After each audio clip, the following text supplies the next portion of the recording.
Welcome to the channel bio classes में आप लोगों का फिर से स्वागत है।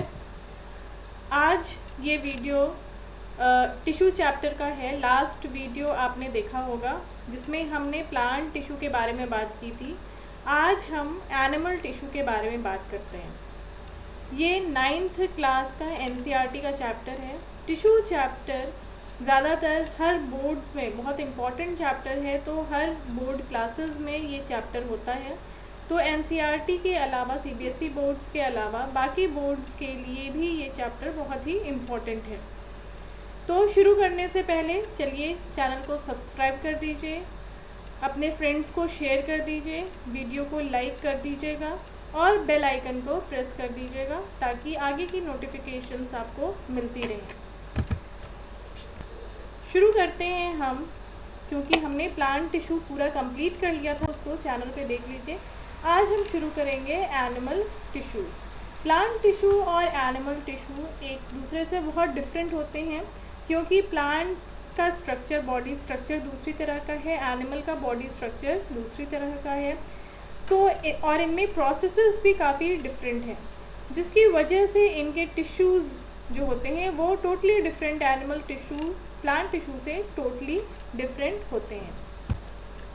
एनिमल टिश्यूज़ को 4 टाइप्स में डिवाइड किया गया है: connective tissue, epithelial tissue, muscular tissue, nervous tissue. जिसमें से कनेक्टिव, एपिथेलियल और मस्कुलर टिश्यूज़ का फर्दर क्लासिफिकेशन होता है, फर्दर इनके टाइप्स हैं, लेकिन नर्वस टिश्यू का एक ही टाइप है। तो हम शुरू करेंगे एपिथेलियल टिश्यू से। एपिथेलियल टिश्यू ये कवरिंग बनाती है, ऑर्गन्स की कवरिंग बनाती है। ये टिश्यू ऑर्गन्स की या बॉडी पार्ट की जो बाहर की जो सेल्स होती हैं, ये जो टिश्यू बनाती हैं वो होती हैं एपिथेलियल टिश्यू। इस टाइप की टिश्यू टाइटली पैक्ड होती हैं, उनके बीच में इंटरसेलुलर स्पेस नहीं होता है। टाइटली पैक्ड होने की वजह से ये एक कॉन्टिन्यूअस शीट बना लेती हैं, ठीक है। और ये सेल्स आपस में बीच में सीमेंटिंग मटेरियल से जुड़ी रहती हैं, जिससे इनके बीच में कोई इंटरसेलुलर स्पेस नहीं होती है। इन टिश्यूज़ का मेन काम होता है exchange of material. Exchange of material कहाँ हो रहा है? एक्सचेंज ऑफ मटेरियल हो रहा है डाइजेशन प्रोसेस में, जहाँ एब्जॉर्प्शन हो रहा है डाइजेस्टेड फूड का, सिक्रीशन हो रहा है जहाँ पर एंजाइम्स का, उसके अलावा ब्लड वेसल्स में जहाँ पे एक्सचेंज ऑफ गैसेस हो रहा है, एक्सचेंज ऑफ डाइजेस्टेड फूड हो रहा है। ये सारी सेल्स जहाँ पर एक्सचेंज ऑफ मटेरियल होता है, या तो जो बाहर के कांटेक्ट में है, जैसे लंग्स हैं जो बाहर के एटमॉस्फेरिक कांटेक्ट में हो, तो इन सारी जगहों पर एपिथेलियल टिश्यू ही पाई जाती है। एपिथेलियल टिश्यू के नीचे जो दूसरी टिश्यू पाई जाती है, एपिथेलियल टिश्यू और उसके नीचे वाले टिश्यू के बीच में एक मेम्ब्रेन होती है, जिसको हम कहते हैं बेसमेंट मेम्ब्रेन। ये फाइब्रस होती है और इसको कहा जाता है बेसमेंट मेम्ब्रेन, जो एपिथेलियल टिश्यू को अंडरलाइंग टिश्यू से। एपिथेलियल टिश्यूज़ के 3 टाइप्स हैं: स्क्वैमस एपिथेलियल, कॉलमनर एपिथेलियल और क्यूबॉइडल एपिथेलियल। स्क्वैमस एपिथेलियल को 2 तरह से देखा जा सकता है। पहला है सिंपल और दूसरा है स्ट्रेटिफाइड। सिंपल स्क्वैमस मतलब हुआ कि सिंगल लेयर है, अगर सेल्स की लेयर अगर सिंगल है तो उसमें कहते हैं सिंपल स्क्वैमस एपिथेलियल। अगर सेल्स की लेयर मल्टी लेयर्ड है, एक के ऊपर एक स्टैक्ड है, उसे हम कहते हैं स्ट्रेटिफाइड एपिथेलियल, स्क्वैमस एपिथेलियल। दोनों फिगर्स दिए हुए हैं। स्क्वैमस एपिथेलियल या stratified epithelial, squamous epithelial, squamous cells जो होती हैं ये फ्लैट होती हैं, चिपटी होती हैं। इनके बीच में भी कोई इंटरसेलुलर स्पेस नहीं होता है और ये मैकेनिकल सपोर्ट प्रोवाइड करती हैं बॉडी को। ये सेल्स पाई जाती हैं स्किन में, जो बाहर की स्किन है, स्किन की जो बाहरी लेयर है जो हमें दिखाई देती है, वो किसकी बनी होती है? स्क्वैमस एपिथेलियम की। ब्लड वेसल की जो लाइनिंग है वो भी, जहाँ एक्सचेंज ऑफ गैस हो रहा है, ब्लड वेसल की लाइनिंग है। ब्लड वेसल की लाइनिंग से क्या क्या एक्सचेंज होगा? गैसेस का एक्सचेंज होगा, सेल्स में ऑक्सीजन जाएगी और कार्बन डाइऑक्साइड सेल से डिफ्यूज़ होकर ब्लड वेसल से होकर के ब्लड में आएगी। यहाँ पर क्योंकि ये चिपटी सेल्स हैं इसलिए डिफ्यूजन आसानी से हो सकता है। लंग्स के एल्वेओलाई रीजन्स में जहाँ पे एक्सचेंज ऑफ गैस हो रही है वहाँ पर भी स्क्वैमस एपिथेलियल पाई जाती है। इसके अलावा माउथ, अगर अपना माउथ खोलें तो जो लेयर है चारों ओर, चीक्स पे, बेस पे, ऊपर, ये सारी जो लेयर है ये बनी होती है स्क्वैमस एपिथेलियम से। इसके अलावा माउथ के बाद नीचे जाएं हम तो ईसोफेगस या फूड पाइप रीजन, इसकी जो इनर लेयर है, अंदर की जो लेयर है, ये भी बनी होती है स्क्वैमस एपिथेलियम से। तो ये सारे एग्जाम्पल्स आपको याद रखने पड़ेंगे। स्ट्रेटिफाइड एपिथेलियल सेल्स मतलब एक के ऊपर एक स्टैक्ड स्क्वैमस एपिथेलियल सेल्स को स्ट्रेटिफाइड एपिथेलियल सेल्स कहेंगे। स्किन के एपिडर्मिस पोर्शन में पाई जाती है, जिसकी वजह से स्किन में वेयर एंड टियर, जैसे स्किन अगर टूट जाती है, कट जाती है, चोट लग जाती है तो उसकी जगह पे नई स्किन आ जाती है क्योंकि उसके नीचे दूसरी लेयर ऑफ स्किन प्रेजेंट होती है। दूसरा है कॉलमनर एपिथेलियम। कॉलमनर इसलिए कहते हैं क्योंकि इसका शेप कॉलमनर शेप है। सिलेंड्रिकल सेल्स हैं, कॉलम शेप या सिलेंड्रिकल शेप होता है। इसका एग्जाम्पल है, ये कहाँ पे होती हैं, ये स्टमक और इंटेस्टाइन की इनर लाइनिंग में होती हैं। अंदर की जो लेयर है स्टमक और इंटेस्टाइन की, ये बनी होती है कॉलमनर एपिथेलियल सेल से, और ये मूवमेंट ऑफ न्यूट्रिएंट्स को फैसिलिटेट करती है, मूवमेंट ऑफ न्यूट्रिएंट्स में मदद करती है। स्टमक और इंटेस्टाइन में क्या हो रहा है, डाइजेशन हो रहा है, तो मूवमेंट ऑफ न्यूट्रिएंट्स में ये मदद करती है। और अगर इन कॉलमनर एपिथेलियम में, नेक्स्ट वाला, दूसरा वाला नीचे वाला डायग्राम देखिए, अगर इसमें ऊपर की ओर हेयर लाइक प्रोजेक्शंस दिख रहे हैं जिसे क्या कहते हैं, सीलिया, अगर ये प्रेजेंट होते हैं इनमें तो इसे हम कहते हैं सीलिएटेड एपिथेलियम। ठीक है, कॉलमनर एपिथेलियम जिसमें सीलिया प्रेजेंट है उसे हम कहते हैं ciliated epithelium. Ciliated epithelium cells ये पाई जाती हैं नेजल ट्रैक्ट में, नाक में जो नॉस्ट्रिल है उसके नीचे वाली जो पैसेज है उसे कहते हैं नेजल ट्रैक्ट। इसलिए जब हमें स्नीजिंग होती है, जब किसी वजह से अगर कोई एलर्जी है या धूल आ गई या डस्ट आ गया, तो जो नेज़ल रीजन है वो म्यूकस सिक्रीट करता है। म्यूकस क्या है, म्यूकस एक जेली लाइक सब्सटेंस है जो सिक्रीट होता है, पॉलीसेक्राइड है। और ये सीलिया जो हेयर लाइक प्रोजेक्शंस हैं, ये म्यूकस में डस्ट चिपक जाता है और ये सीलिया उसको पुश करता है म्यूकस को बाहर फेंकने के लिए, और स्नीजिंग होती है जिससे कि डस्ट पार्टिकल भी म्यूकस के साथ बाहर आ जाते हैं। ठीक है, तो ये इनका फंक्शन है। ये नेक्स्ट है क्यूबॉइडल एपिथेलियम। क्यूबॉइडल एपिथेलियम जिनका शेप, वो सेल्स जिनका शेप क्यूब शेप है, ठीक है, लंबी है, मतलब ये क्यूब शेप है, और इनमें की कुछ सेल्स अगर ग्लैंड बना लेती हैं, ग्लैंड क्या करेंगी, कुछ सिक्रीशन करेंगी, ग्लैंड बना लेती हैं, उसे हम कहते हैं glandular epithelium. Cuboidal epithelium cells पाई जाती हैं किडनी ट्यूब्यूल्स जो हैं उनकी लाइनिंग पे, नेफ्रॉन्स की लाइनिंग पे। सलाइवरी ग्लैंड में पाई जाती है कौन सी सेल्स, क्यूबॉइडल एपिथेलियम सेल्स। ये मैकेनिकल सपोर्ट प्रोवाइड करती हैं। ग्लैंडुलर एपिथेलियम सेल्स अगर ये ग्लैंड फॉर्म कर लेती हैं कुछ सेल्स, तो उन्हें हम कहते हैं ग्लैंडुलर एपिथेलियम। ये सिक्रेशन करती हैं जैसे कि स्वेट ग्लैंड्स हैं। तो इनकी ये तीनों एपिथेलियम सेल्स, इनकी प्रॉपर्टीज़ क्या हैं और इसके एग्जाम्पल्स क्या हैं, इसे आपको याद करना पड़ेगा। नेक्स्ट टिश्यू है, पहला हो गया epithelial tissue. Next tissue is connective tissue. Connective tissue ये बॉडी पार्ट में ज़्यादा जो टिश्यू है वो कौन सा है, कनेक्टिव टिश्यू। ये टिश्यूज़ एक टिश्यू को दूसरे टिश्यू से कनेक्ट करते हैं, एक पार्ट ऑर्गन को दूसरे ऑर्गन से कनेक्ट करते हैं, सपोर्ट का काम करते हैं और बाइंडिंग का भी काम करते हैं। ये टिश्यू बहुत टाइप्स के हैं। ये बहुत हार्ड भी हो सकते हैं जैसे कि बोन है, या ये बहुत फ्लेक्सिबल भी हो सकते हैं, फ्लूइड भी हो सकते हैं जैसे कि ब्लड है। ब्लड भी क्या है, कनेक्टिव टिश्यू है, और बोन भी कनेक्टिव टिश्यू है।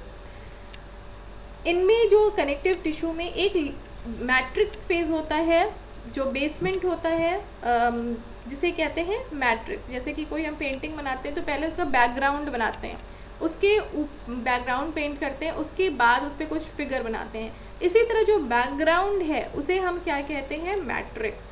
और उसमें जो सेल्स पाई जाती हैं, जो कनेक्टिव टिश्यू की सेल्स पाई जाती हैं, उसे कहते हैं फाइब्रोब्लास्ट। मैट्रिक्स को इंटरसेलुलर मैट्रिक्स या एक्स्ट्रा सेलुलर मैट्रिक्स भी कहा जाता है। कनेक्टिव टिश्यू हर जगह बॉडी में पाई जाती है। नर्वस सिस्टम में भी कनेक्टिव टिश्यू पाई जाती है। नर्वस सिस्टम जो डिफरेंट नर्व सेल्स हैं उनको जोड़ने का काम भी कनेक्टिव टिश्यू करती है। इस तरह से कन है, दो ऑर्गन्स को ज्वाइन करना है, वहाँ पर कनेक्टिव टिश्यू पाई जाएगी। तो मोस्ट अबंडेंट टिश्यू जो ह्यूमन बीइंग में या एनिमल्स में है वो है connective tissue. Types of connective tissue 7 types mainly हैं। फर्स्ट इज ब्लड, दूसरा bone, ligament, tendon, cartilage, areolar और एडिपोज। इसको एक करके हम देखेंगे। पहला ब्लड। ब्लड क्या है, रेड फ्लूइड है जो कि ब्लड वेसल्स में फ्लो करता है। ब्लड वेसल्स कौन कौन सी हैं, वेन्स और आर्टरीज। वेन्स और आर्टरीज जहाँ पर मीट करती हैं, जहाँ पे जुड़ती हैं, उसे हम कहते हैं कैपिलरीज। ब्लड के कंपोनेंट को देखें तो उसमें एक सेलुलर कंपोनेंट होता है और एक लिक्विड फेज होता है। लिक्विड फेज जो होता है उसे कहते हैं प्लाज्मा, और उसमें जो सॉलिड पार्टिकल्स होते हैं उसमें 3 टाइप की सेल्स होती हैं, आरबीसी, डब्ल्यूबीसी और ब्लड प्लेटलेट्स। ठीक है, आरबीसी, डब्ल्यूबीसी और ब्लड प्लेटलेट्स। आरबीसी के वजह से ही ब्लड का रंग रेड होता है। आरबीसी में हीमोग्लोबिन पाया जाता है जिसकी वजह से ब्लड का कलर रेड होता है। ब्लड का कलर रेड हीमोग्लोबिन के वजह से होता है। हीमोग्लोबिन, अगर केवल हीमोग्लोबिन है तो अगर पूछा जाए हीमोग्लोबिन का कलर क्या होता है, हीमोग्लोबिन का कलर ब्लू होता है, लेकिन ऑक्सी हीमोग्लोबिन का कलर रेड होता है। ऑक्सी हीमोग्लोबिन का कलर रेड होता है। हमारी बॉडी में जो ब्लड प्रेजेंट है वो क्या है, ऑक्सी हीमोग्लोबिन। इसीलिए जब किसी की डेथ हो जाती है और उनकी सेल्स में से धीमे धीमे जब ऑक्सीजन ख़त्म हो जाता है तो बॉडी ब्लू होने लगती है, क्योंकि ऑक्सी हीमोग्लोबिन ख़त्म होने लगता है और केवल हीमोग्लोबिन रह जाता है। इसकी वजह से उसका कलर जो होता है वो ब्लू हो जाता है। डब्ल्यूबीसीज के डिफरेंट टाइप्स हैं, फिगर में देखिए। इसमें ग्रैन्युलर होता है और ए ग्रैन्युलर होता है। ऊपर जो 3 फिगर्स दिए हुए हैं वो हैं ग्रैन्युलर डब्ल्यूबीसीज। ग्रैन्युलर डब्ल्यूबीसीज में 3 हैं, न्यूट्रोफिल, स्नोफिल और बेसोफिल। और ए ग्रैन्युलर में है लिम्फोसाइट, मोनोसाइट। ठीक है, लिम्फोसाइट और मोनोसाइट, प्लेटलेट्स नहीं है, प्लेटलेट्स डिफरेंट है। तो डब्ल्यूबीसीज ये 5 टाइप्स के होते हैं, न्यूट्रोफिल, स्नोफिल और बेसोफिल। ये तीनों हैं ग्रैन्युलर, मतलब इनकी जो सेल्स होती हैं उनमें ग्रैन्यूल्स प्रेजेंट होते हैं, ग्रैन्युलर कंपोनेंट प्रेजेंट होता है, इसलिए इन्हें ग्रैन्युलर डब्ल्यूबीसीज कहते हैं। और दूसरा है लिम्फोसाइट और मोनोसाइट, ये ग्रैन्युलर नहीं होते हैं। डब्ल्यूबीसीज को ल्यूकोसाइट्स भी कहा जाता है। नेक्स्ट कंपोनेंट है वो है ब्लड प्लेटलेट। ब्लड प्लेटलेट्स ये ब्लड क्लॉटिंग में मदद करते हैं। ब्लड प्लेटलेट्स ब्लड क्लॉटिंग में मदद करते हैं।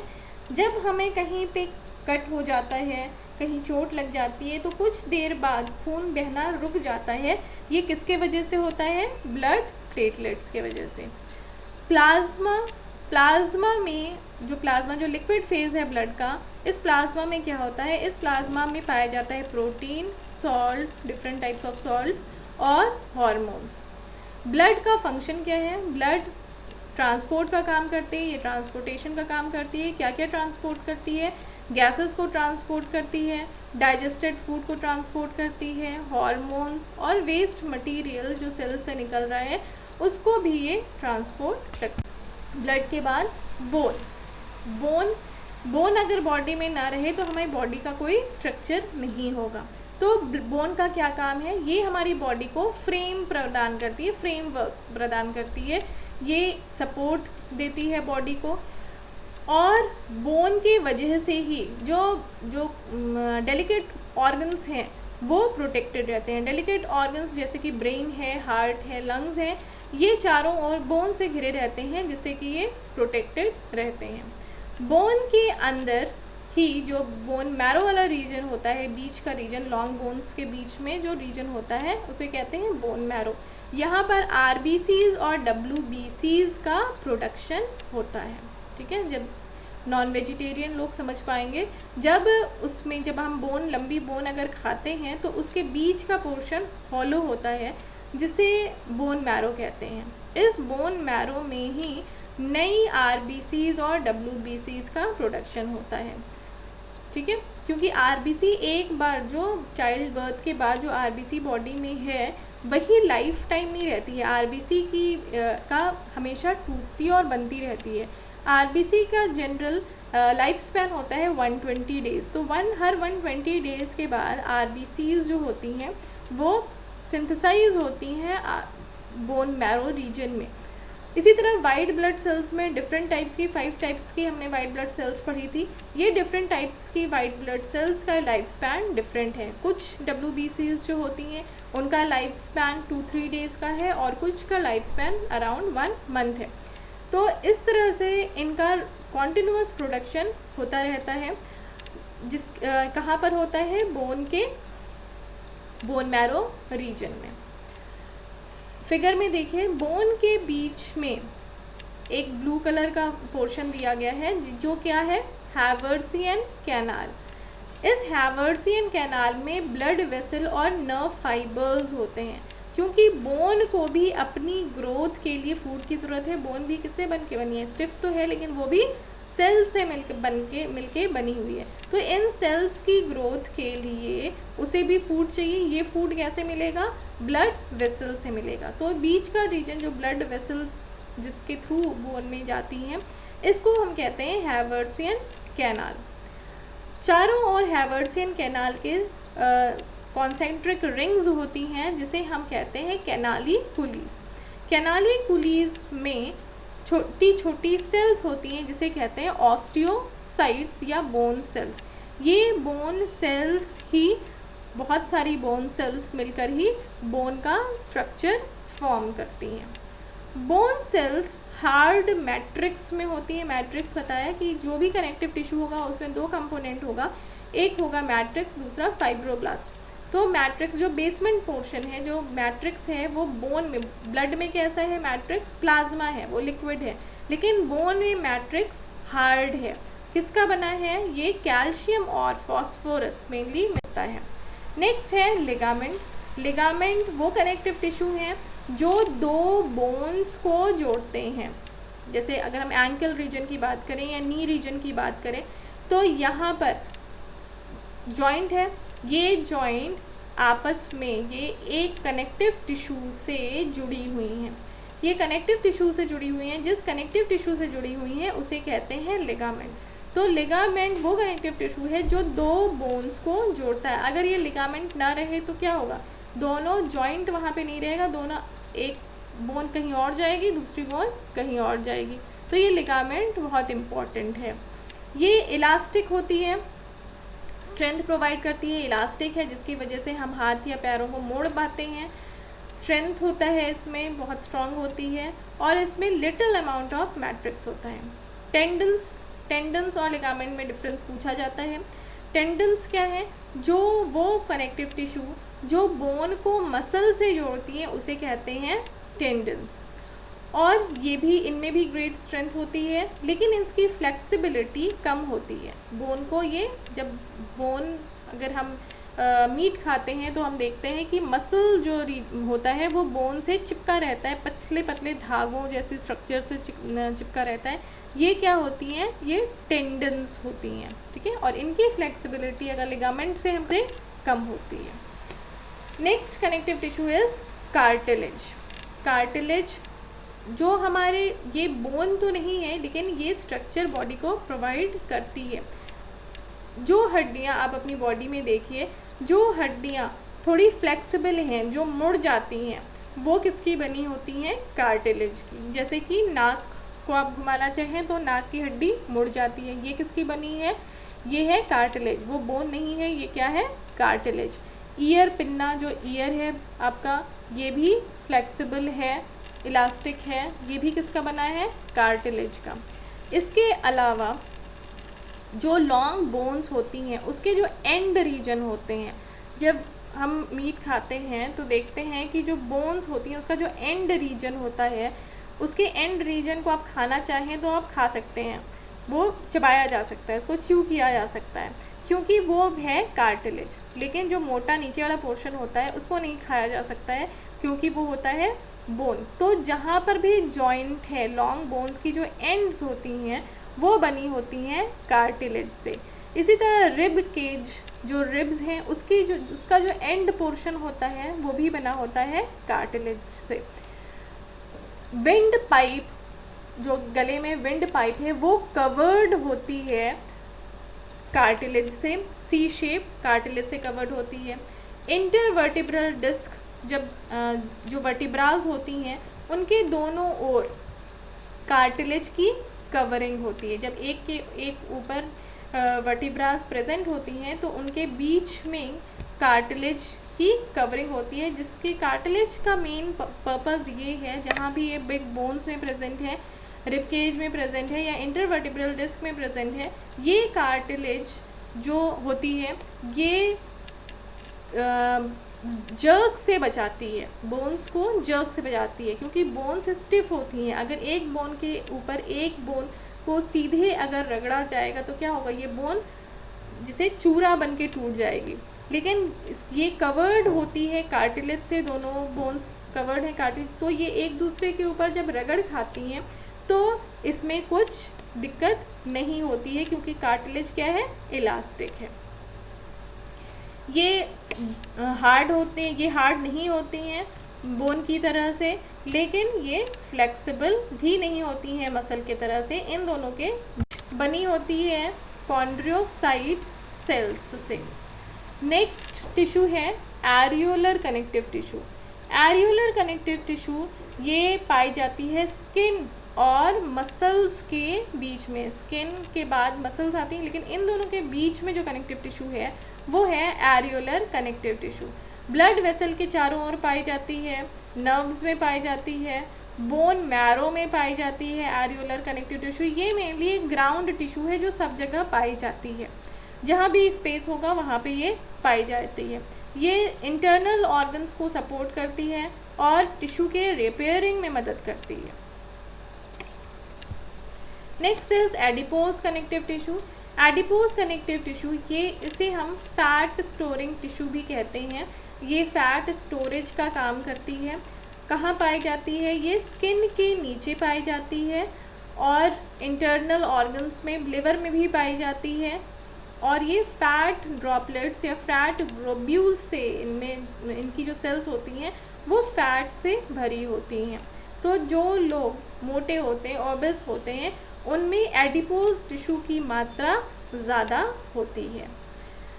इसका पर्पस भी है, ये फैट टिश्यूज, फैट जो प्रेजेंट होता है, ये हमें जब हमें खाना नहीं मिलता है या अगर हम फास्टिंग में हैं तो ये फैट चेंज हो जाता है ग्लूकोज में और हमारी बॉडी के एनर्जी डिमांड को मीट करता है। फैट टिश्यूज़ जो स्किन के नीचे प्रेजेंट हैं, ये एक इंसुलेटर की तरह भी काम करते हैं और हमारी अंदर की हीट को शरीर के बाहर नहीं जाने देते हैं और हमें ठंड है। मस्कुलर टिश्यू, तो अब तक हमने पढ़ा एपिथेलियल टिश्यू और connective tissue. Next tissue is muscular tissue. Muscular tissue ये इलॉन्गेटेड सेल्स से मिलकर बना है, लंबी सेल्स होती हैं जिसे हम कहते हैं मसल फाइबर्स। मसल्स पता है हमें कि ये मूवमेंट में हमारी बॉडी को मदद करती हैं। मसल्स और स्केलेटल टिश्यूज़ ये हमारी बॉडी के मूवमेंट में मदद करती हैं। मसल्स में कुछ स्पेशल टाइप्स की प्रोटीन होते हैं जिन्हें हम कहते हैं कॉन्ट्रैक्टाइल प्रोटीन। जब हम हाथ को घुमाएं या पैर को घुमाएं तो हमारी मसल्स सिकुड़ती हैं और फैलती हैं। ये किसकी वजह से? क्योंकि इसमें जो प्रोटीन्स होती हैं, कॉन्ट्रैक्टाइल प्रोटीन्स होते हैं जो कॉन्ट्रैक्ट और रिलैक्स करते हैं ड्यूरिंग मूवमेंट, इसकी वजह से हम मसल्स को कॉन्ट्रैक्ट और रिलैक्स कर सकते हैं। टाइप्स ऑफ मसल टिश्यू में है स्ट्रेटेड, अनस्ट्रेटेड और कार्डियक मसल्स। पहले हम देखेंगे स्ट्रेटेड मसल्स। स्ट्रेटेड मसल्स को वॉलेंट्री मसल्स या स्केलेटल मसल्स भी कहते हैं। इनके ये दो नाम इसलिए दिए गए हैं। वॉलेंट्री मसल्स मतलब ये हमारी कंट्रोल में है, वो वॉलेंट्री कंट्रोल में है, हमारे विल पे है। हम हाथ घुमाना चाहें तो ही हाथ घुमाएंगे, पैर घुमाना चाहें तो ही पैर हिलाएंगे। तो जो मसल्स हमारी हमारे कंट्रोल में हैं उन्हें हम कहते हैं वॉलेंट्री मसल्स। स्केलेटल मसल्स भी इसे कहते हैं क्योंकि ये मसल्स बोन्स से जुड़ी होती हैं, स्केलेटन से जुड़ी होती हैं, बोन से या कार्टिलेज से जुड़ी होती हैं, इसलिए इसे हम कहते हैं स्केलेटल मसल्स। स्ट्रेटेड मसल्स क्यों कहते हैं? स्ट्रेटेड मसल्स इसलिए कहते हैं क्योंकि इस पे dark and light bands, figure में देखिए इसे पट्टी तरह का स्ट्रक्चर है, इस पे बैंड्स दिखाई दे रहे हैं, डार्क एंड लाइट बैंड्स, इस वजह से इसे स्ट्रेटेड मसल्स कहते हैं। ये मसल्स हमने बताया कि ये पाई जाती हैं हमारे लिम्स में, हाथ में, पैर में पाई जाती हैं, और जब हम चाहें इसको चलाते हैं और जब हम चाहें इसे रोक सकते हैं, इसलिए इसे हम वॉलेंट्री मसल्स भी कहते हैं। इनका स्ट्रक्चर कैसा है? इनका स्ट्रक्चर है सिलेंड्रिकल शेप है, इनमें ब्रांचेस नहीं होती हैं and they are multinucleated. इसमें बहुत सारे न्यूक्लियस हैं, एक सेल का स्ट्रक्चर दिया हुआ है, इसमें देखिए 4 न्यूक्लियस हैं, मतलब ये मल्टी न्यूक्लिएटेड हैं। अनस्ट्रेटेड मसल्स को इनवॉलेंट्री मसल्स या स्मूथ मसल्स कहते हैं। इनवॉलेंट्री मसल्स मतलब हमारे वॉलेंट्री एक्शन में नहीं है, हमारे कंट्रोल में नहीं है, ये खुद से ही ये कॉन्ट्रैक्ट होती हैं और रिलैक्स होती हैं। स्मूथ मसल्स क्योंकि ये हमारे स्मूथ ऑर्गन्स में पाई जाती हैं, विसरल ऑर्गन्स में पाई जाती हैं, इसलिए इसे हम अनस्ट्रेटेड स्मूथ मसल्स कहते हैं। इनका स्ट्रक्चर देखा जाए तो इनमें कोई लाइट और डार्क बैंड नहीं होता है। इनका शेप स्पिंडल शेप होता है, फिगर में देखिए स्पिंडल शेप है, और ये यूनी न्यूक्लिएट हैं। Spindle shape means tapering and होगा, उसमें बीच में मोटा होगा, किनारे पतला होगा, और ये यूनी न्यूक्लिएट है। इसमें केवल एक न्यूक्लियस एक सेल में पाया जाता है। ये मेनली पाई जाती हैं एलिमेंट्री कैनाल में, आईज के आइरिस में, यूरेटर्स में, लंग के ब्रोंकाई रीजन में ये पाई जाती हैं। एलिमेंट्री कैनाल में अनस्ट्रेटेड मसल्स हैं या इनवॉलेंट्री मसल्स हैं, क्योंकि एक बार हमने फूड ले लिया तो ये हमारे कंट्रोल में नहीं है कि हम जब कहेंगे तो डाइजेशन होगा। डाइजेशन एक बार फूड लेने के बाद अपने आप होगा, that is not in our control.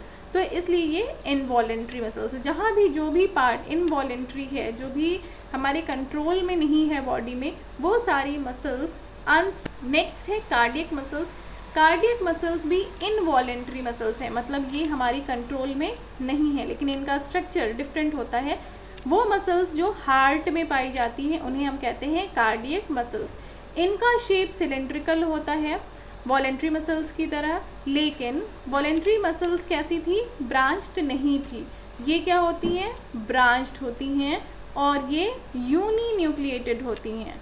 Voluntary muscles multi nucleated थी और ये क्या होती हैं? यूनी न्यूक्लिएटेड होती हैं। इनमें भी लाइट एंड डार्क बैंड्स पाए जाते हैं। ये कार्डियक मसल्स ये बिना रुके थ्रू आउट लाइफ कॉन्ट्रैक्ट और रिलैक्स करती हैं, जिससे हार्ट की पंपिंग होती है। ठीक है, तो ये सारे टिश्यूज़ 3 टिश्यूज़ हमने पढ़ लिए, एपिथेलियल टिश्यू, कनेक्टिव टिश्यू और muscle tissue. Next and last जो टिश्यू है वो है नर्वस टिश्यू। इस टिश्यू की जो सेल्स होती हैं उन्हें हम नर्व सेल्स या न्यूरॉन्स कहते हैं। न्यूरॉन का स्ट्रक्चर बहुत बार एग्जाम में पूछा जाता है। न्यूरॉन का स्ट्रक्चर नीचे फिगर में देखिए, इसमें मेन पार्ट क्या है? एक आगे की ओर सेल बॉडी होती है जो सर्कुलर है, जो वो क्या होती है? सेल बॉडी होती है। सेल बॉडी के अंदर न्यूक्लियस पाया जाता है, सेल बॉडी में साइटोप्लाज्म है और न्यूक्लियस है। एक लंबा पार्ट प्रेजेंट है लॉन्ग, जिसे हम कहते हैं एक्सॉन। ठीक है, और सेल बॉडी में बहुत ब्रांचेस निकले हुए हैं जिसे क्या कहते हैं? डेंड्राइट्स। ये एक्सॉन जो इस नर्वस न्यूरॉन का जो मेन पार्ट है, जो लंबा पार्ट है, वो होता है एक्सॉन। ये एक्सॉन 1 मीटर तक भी लंबा हो सकता है। जो हमारे पैरों में जो न्यूरॉन प्रेजेंट होते हैं वो लगभग 1 मीटर लंबे होते हैं। कई सारे न्यूरॉन्स एक दूसरे से एक के ऊपर, जैसे केबल का वायर देखें तो वायर को अगर कभी छिला होगा तो उसमें देखा होगा कि आपके वायर में अंदर बहुत सारे कॉपर वायर्स होते हैं। तो ये कॉपर वायर्स को अगर मान लिया जाए एक एक कॉपर वायर को न्यूरॉन है, तो बहुत सारे न्यूरॉन घिरे हुए हैं रबड़ से, बाहर की ओर रबड़ कोटिंग से घिरे होते हैं। ये क्या होती है? Connective tissue. तो ये कनेक्टिव टिश्यू बहुत सारे न्यूरॉन्स को घेर करके क्या बनाती है? नर्व बनाती है। ठीक है, तो नर्व क्या है? ये है बहुत सारे न्यूरॉन्स जुड़ करके क्या बनाते हैं? नर्व बनाते हैं। न्यूरॉन का काम क्या होता है या नर्व का काम क्या होता है? ये इम्पल्स को एक जगह से दूसरे जगह पहुंचाता है। जो स्टिमुलाई होता है, जो स्टिमुलाई है उसके अगेंस्ट नर्व रिस्पॉन्स देते हैं। स्टिमुलाई क्या है? जो भी एक्सटर्नल एनवायरनमेंट में जो चेंजेस होते हैं उसे हम स्टिमुलाई कहते हैं। एक्सटर्नल एनवायरनमेंट या हम इंटरनल एनवायरनमेंट भी कहेंगे। एक्सटर्नल एनवायरनमेंट में जैसे बाहर कोई चेंज हो रहा है, टेम्परेचर बढ़ रहा है या घट रहा है, कम हो रहा है, या आपको चोट लग गई या कुछ भी हुआ, तो ये बाहर चेंज है। ये चेंज क्या कहलाता है? स्टिमुलाई कहता है। ये स्टिमुलाई हमारे न्यूरॉन्स के थ्रू हमारे ब्रेन में जाएगा, और ब्रेन उसके अकॉर्डिंग रिस्पॉन्स करता है कि आपको हाथ को हटाना है या कुछ करना है, तो इसके अकॉर्डिंग रिस्पॉन्स करता है। इसी तरह इंटरनल एनवायरनमेंट में जो चेंजेस हैं, इंटरनल स्टिमुलाइज हैं, जैसे कि भूख लगना, प्यास लगना, डर लगना, ये क्या है? इंटरनल स्टिमुलाइज हैं। इसके अगेंस्ट भी ब्रेन रिस्पॉन्ड करता है। एक्सॉन के बाद जो उसके आगे देखिए नर्व्स एंडिंग बनी हुई हैं। तो एक एक्सॉन, एक न्यूरॉन में 3 मेन पार्ट्स होते हैं, सेल बॉडी, एक्सॉन और नर्व एंडिंग। नर्व एंडिंग के बाद दूसरा न्यूरॉन शुरू हो जाएगा, नर्व एंडिंग से दूसरा न्यूरॉन शुरू हो जाएगा, वहाँ पे दूसरा न्यूरॉन आ जाएगा। तो नर्व एंडिंग किससे यूनाइट करेगा? फिर डेंड्राइट से, नेक्स्ट न्यूरॉन के डेंड्राइट से। ठीक है, तो इस तरह से इम्पल्स पास होते हैं from one neuron to next neuron.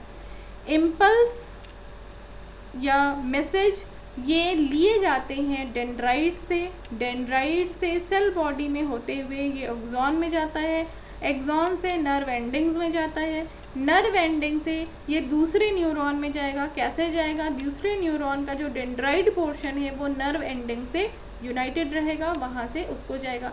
फिर सेकेंड न्यूरॉन में इसी तरह ये एक्सॉन में जाएगा, फिर नर्व एंडिंग में जाएगा, फिर थर्ड न्यूरॉन के डेंड्राइट में जाएगा। इस तरह से इसका फ्लो होता है, मैसेजेस का फ्लो न्यूरॉन्स में होता है। टिश्यू में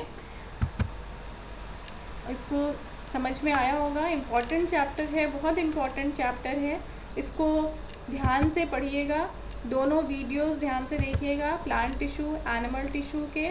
और thank you for watching once again, and इसको आप लाइक कर दीजिए, चैनल को शेयर कर दीजिए, सब्सक्राइब कर दीजिए, बेल आइकन को दबा दीजिए। और भी स्टूडेंट्स जिनको नहीं पता है इसके बारे में उन्हें बता दीजिएगा, बाकी सेक्शंस के स्टूडेंट्स को बता दीजिएगा। Thank you once again.